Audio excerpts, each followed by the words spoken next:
Morning my dear students. तो चलिए आज मैं वन शॉर्ट वीडियो में आज आपके लॉग के पूरे प्रॉपर्टी मैं आज आपको बताने जा रहा हूँ। ओके गाइस, और इस प्रॉपर्टी को आप अच्छे तरह से रिमेम्बर करके रखिएगा। फिर मैं इसके ऊपर आपको अच्छे अच्छे सवाल बोर्ड के, जेई लेवल के, सीईटी लेवल के, एडवांस लेवल के, मैं सभी सवाल आपको क्या कराऊंगा, प्रैक्टिस करवाऊंगा। ओके गाइस, तो आज मैं वन शॉर्ट वीडियो में आज आपको लॉग के सारे प्रॉपर्टी मैं आपको लिख के देने जा रहा हूँ। आप लोग एक एक प्रॉपर्टी अच्छे तरह से रिमेम्बर कर लीजिएगा और अच्छे तरह से इसका यूज कैसे करना है मैं आपको न्यूमेरिकल में डिटेल में सॉल्व करवाऊंगा। आपको टेंशन लेने की जरूरत नहीं है, लेकिन इस प्रॉपर्टी को आप अच्छे तरह से याद रखिएगा। प्रॉपर्टीज ऑफ लॉगरिथम, या इसको बोलते हैं laws of logarithm. Okay guys, तो हम लोग कुछ लॉ जो है वो हम ऑलरेडी देख चुके हैं। ओके गाइस, जैसे हम कुछ ऑलरेडी लॉज के बारे में देख चुके हैं, उसका प्रूफ भी देख चुके हैं। तो अब हम आपको सारे प्रॉपर्टी एक जगह पे लिख के देने जा रहा हूं ताकि आपको कोई डिफिकल्टी नहीं हो। आओ अब एक एक करके यहाँ पे देखते हैं। तो सबसे पहले यहाँ पे लिख लेना इफ, देख बेटे, a comma m comma n be any positive real number. देख बेटे, any positive real number, any positive real number, then, चल बेटे देन। अब देखो यहाँ पे सबसे पहले मैं स्टार्टिंग से बता रहा हूँ। देख बेटे, log m at the base of a plus log n at the base of a, इसे हम क्या बोलते हैं बेटे, log m n at the base of a. याद है ना, इसे हम क्या बोलते थे, लॉ ऑफ प्रोडक्ट। चलो बेटे अब यहाँ पे देखिए नंबर 2 में बात करेंगे। तो यहाँ पे देखो log m at the base of a minus log n at the base of a is equal to, ये क्या होता है, log m by n at the base of a. चल बेटे तीसरा बात करेंगे। अगर मान लेते हैं कि ऐसा आ जाए कि log m at the base of a plus log n at the base of a plus log डब्ल्यू at the base of a, क्या होगा बेटे, यहाँ पे log m into n into डब्ल्यू at the base of a. चल बेटे अब नंबर 4 में बात करेंगे। देखो ध्यान से, log x1 at the base of a plus log x2 at the base of a plus log x3 at the base of a plus log x4 at the base of a plus up to so on. देख बेटे log base ए यहाँ पे xn is equal to क्या हो जाएगा बेटे, यहाँ पे लॉग बेस ए यहाँ पे x1 into x2 into x3 up to so on xn। Okay guys, तो देखिए यहाँ पे अभी मैंने यहाँ पे 4 लॉ के बारे में आपको बताया, जिसमें से 3 लॉ तो ऑलरेडी सिंपल है, जिसको हम बोलते हैं लॉ ऑफ प्रोडक्ट। यानी पहले का जो है तीसरा और चौथा जो है जनरल केस है। ओके गाइस, ये जो पहला वाला जो है ना उसी का जनरल फॉर्म कौन है बेटे, तीसरा और चौथा। ओके, कोई दिक्कत नहीं। देखिए आप लोग एक एक लॉ जो है अच्छे तरह से दिमाग में सेट करके रखिएगा और जितना हो सके उतने अच्छे तरह से इसको क्या करिएगा, याद कीजिएगा। क्योंकि बेटे लॉग चैप्टर बहुत इंपॉर्टेंट है, क्योंकि इस चैप्टर का यूज आपको फिजिक्स में भी उतना ही है, केमिस्ट्री में भी उतना ही है। ये यूनिवर्सल चैप्टर है, इसलिए अच्छे तरह सीखिएगा। मैं आपको लॉग टेबल भी सिखाऊंगा, लॉगरिथमिक इनइक्वालिटी सिखाऊंगा, और लॉग का इक्वेशन तो आपको निकालने के लिए मैं आपको सिखाया था 2-3 वीडियो लेक्चर में कि लॉग का इक्वेशन कैसे सॉल्व करना है। तो बढ़िया अच्छे तरह से नोट करते चलिए। चलिए अब आते हैं 5 नंबर पे। एक एक प्रॉपर्टी अच्छे तरह से ध्यान देके नोट करिएगा, कहीं पे भी गलती नहीं होना चाहिए, अच्छे तरह से नोट करते जाइएगा। चल बेटे अब हम बात करते हैं प्रॉपर्टी नंबर 5। देख बेटे प्रॉपर्टी नंबर 5, अच्छा ये बता कि log m raise to the power n at the base of a is equal to क्या होता है, n log m at the base of a. बेटे log m raise to the power n क्या होता है बेटे, n log m at the base of a. चल बेटे अब हम बात करेंगे प्रॉपर्टी नंबर 5। देखो यहाँ पे log m at the base of a raise to the power के, बहुत ही इंपॉर्टेंट है, 1/k log m at the base of a। बेटे log m at the base of a raised to the power k is equal to 1/k log m at the base of a। Okay guys, अब आइए number 6 की बात करेंगे। Number 7 में आ जाइए। Right है, number 7, ये नंबर 5 हो गया, नंबर 6, नंबर 7। ओके देख बेटे, ये तो ऑलरेडी बता चुके हैं कि log 1 एनी बेस, ये तो इंट्रोडक्शन ही बताए थे। log 1 एनी बेस क्या होता है बेटे? 0 के बराबर। log 1 एनी बेस क्या होता है? 0।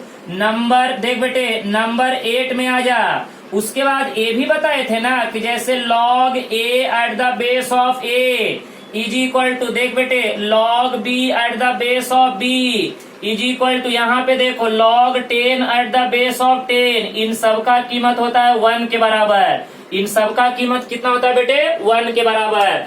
ध्यान रखिएगा, यहाँ पे अगर दोनों वैल्यू सेम हो, यहाँ पे दोनों वैल्यू सेम हो, यहाँ पे दोनों वैल्यू सेम हो, तो log का वैल्यू कितना होता है? हमेशा 1 के बराबर। अब आजा बेटे, नंबर देख ले बेटे, नंबर 9 की बात करेंगे। नंबर 9 है log 1/n eight the base of a। बेटे ये होता है माइनस log n। क्या होता है बेटे? Minus of log n, minus of log n। चल बेटे, यहाँ पे एकदम अच्छे तरह से समझते चलना। चलो अब हम बात करेंगे नंबर 10 में। नंबर 10 में देख बेटे, log a at the base of b is equal to, इसको हम ऐसे बोल सकते हैं, log a at the base of c divided by log b at the base of c। या आप ऐसे ही बोल सकते हैं, log a at the base of e divided by log b at the base of e। या आप ऐसे ही बोल सकते हैं कि log a at the base of 10 divided by log b at the base of 10। बेटे इस प्रॉपर्टी का नाम क्या है पता है? इसे बोलते हैं base change property. Okay, base change property बेटे बहुत इंपॉर्टेंट है, ये अच्छे तरह से याद रखिएगा। इसे बोला जाता है बेस चेंज। देखिए ना, यहाँ पे बेस बी था, हमने चेंज कर दिया सी। हमारे हिसाब से सवाल में हमको जो बेस चाहिए हम वैसा बेस यहाँ पे यूज कर सकते हैं, लेकिन ध्यान रहे कि जो बेस ऊपर में होगा वही बेस नीचे में होगा। अगर ऊपर में 2 लेंगे तो नीचे भी 2 लेना पड़ेगा। ऊपर में अगर बेस 3 तो नीचे में बेस 3, अगर ऊपर में बेस 10 तो नीचे में बेस 10, ऊपर में बेस ई तो नीचे में बेस ई। तो इस प्रॉपर्टी का नाम है बेस चेंज प्रॉपर्टी। समझ रहे बात? इस प्रॉपर्टी का नाम क्या है बेटे? Base change property. अब आजा बेटे, नंबर देख यहाँ पे, नंबर क्या 11 की बात करेंगे। e raise to the power, देख बेटे, log n at the base of e। सुनो ना, e के पावर में log n at the base of e। बेटे इसका कीमत क्या होता है पता है आप लोग को? इसका कीमत होता है n के बराबर। इसका कीमत क्या हो जाएगा बेटे? n के बराबर। क्या हो जाएगा? n के बराबर। समझ रहे बात?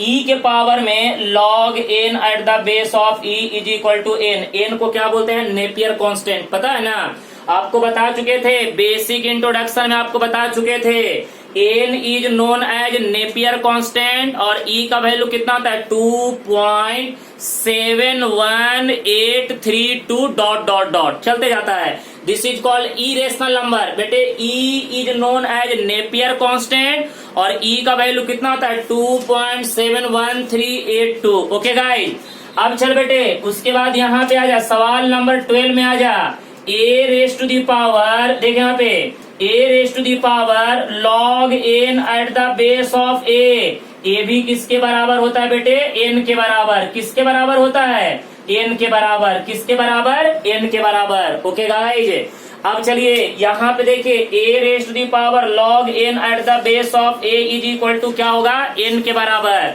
a raise to the power log n at the base of a।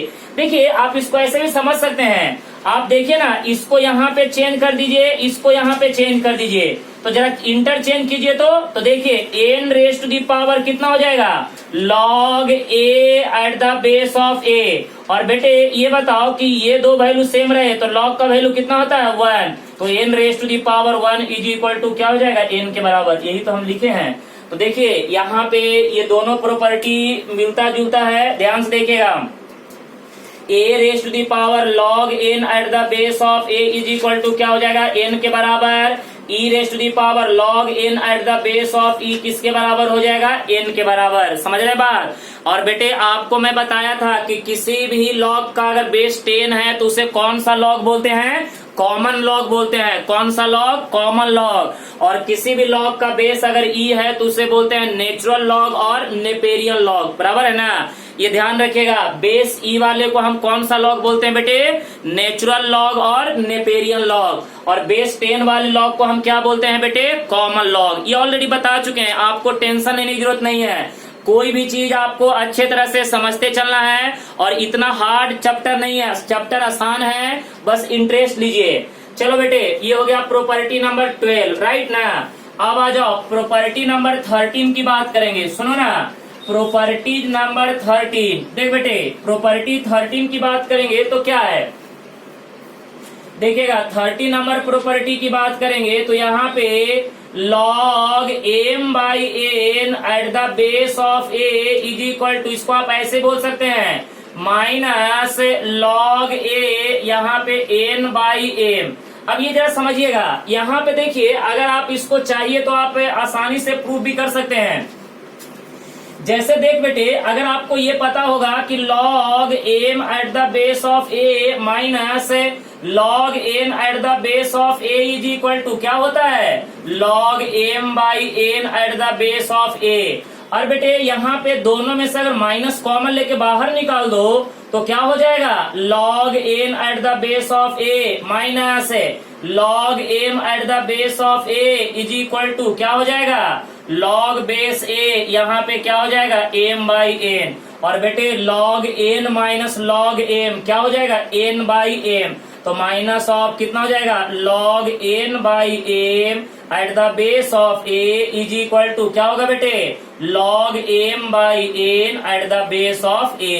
तो देखिए आपको घबराने की जरूरत नहीं है, आप अपने हिसाब से इस टाइप के प्रॉपर्टी को आप खुद ब खुद प्रूफ कर सकते हैं, इसीलिए टेंशन लेने की जरूरत नहीं है। आप बस प्रॉपर्टी याद रखिए, प्रॉपर्टी याद रखिए। जितने अच्छे से आप प्रॉपर्टी याद रखिएगा, लॉग का सवाल सॉल्व करने में उतना ही आपको क्या होगा, आसानी होगा। ओके गाइस, लॉग का जितना अच्छे से आप प्रॉपर्टी याद रखिएगा उतना ही आसानी से लॉग के सवाल को आपको सॉल्व करने में मजा आएगा, क्योंकि बेटे इसमें ज्यादा कुछ सवाल घूमने वाला नहीं है। बस आप अच्छे तरह से आप क्या करिए, प्रॉपर्टी को याद रखिए। मैं वन शॉट में सारे प्रॉपर्टी को यहाँ पे आपको लिख के देने जा रहा हूँ अच्छे तरह से।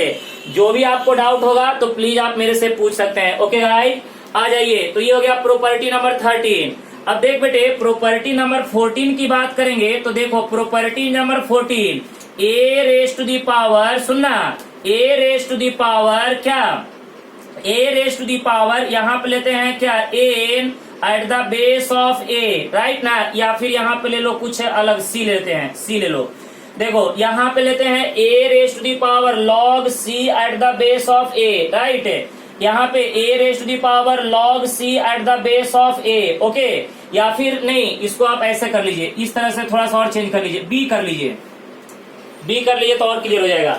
b raise to the power log c at the base of a, b raise to the power log c at the base of क्या, a। तो यहाँ पे देखिएगा और मजा लीजिएगा। तो बेटे देखिए अब यहाँ पे b raise to the power क्या बेटे, log c at the base of a, तो आप इसको ऐसे भी लिख सकते हैं, c raise to the power क्या, log b at the base of a। Interesting, मजा आ गया। इसका मतलब क्या है कि आप ये वाला जो है इसको यहाँ पे भेज सकते हैं और इसको यहाँ भेज सकते हैं, यही ना। तो बेटे b यहाँ पे देखिए लेफ्ट हैंड साइड में b के पावर में कितना, log c at the base of a। तो अब इसको आप इंटरचेंज करके क्या लिख सकते हैं, c के पावर में log b at the base of a, बराबर है ना। तो ये बहुत बड़ी बात हो गई कि बेटे आप इस तरह से आप क्या कर सकते हैं, बेस को चेंज कर सकते हैं। देखिए ना, ये बेस b जो है इसको कहाँ लेके गए, c के जगह पे, और c को कहाँ लेके आए, b के जगह पे। तो बेटे जब इंटरचेंज करेंगे तो क्या होगा, c आएगा b के जगह पे, b जाएगा कहाँ पे, c के जगह पे। तो बेटे ये आपका क्या हो जाएगा, ठीक है ना, प्रॉपर्टी नंबर 14। ओके गाइस, तो बेटे मैं आपसे ये उम्मीद कर सकता हूं कि अभी तक जितने भी प्रॉपर्टी मैंने आपको बताए ये सारे प्रॉपर्टी आप अच्छे तरह से रिमेम्बर रखिएगा। और ये बहुत ही इंपॉर्टेंट प्रॉपर्टी है, एक जगह पे आपको मैं लिख के दिया हूं, समझ रहे बात। क्योंकि बेटे ये प्रॉपर्टी अगर आप जितना अच्छे से रिमेम्बर रखिएगा उतने ही अच्छे से आप जेई का सवाल, चाहे वो मेंस का हो या बोर्ड का हो या फिर एडवांस का हो, कैसा भी सवाल हो, मैं इतने प्रॉपर्टी का यूज करके आपके सारे सवाल मैं आपको सॉल्व करके दिखाऊंगा। ओके गाइस, तब तक के लिए गुड लक।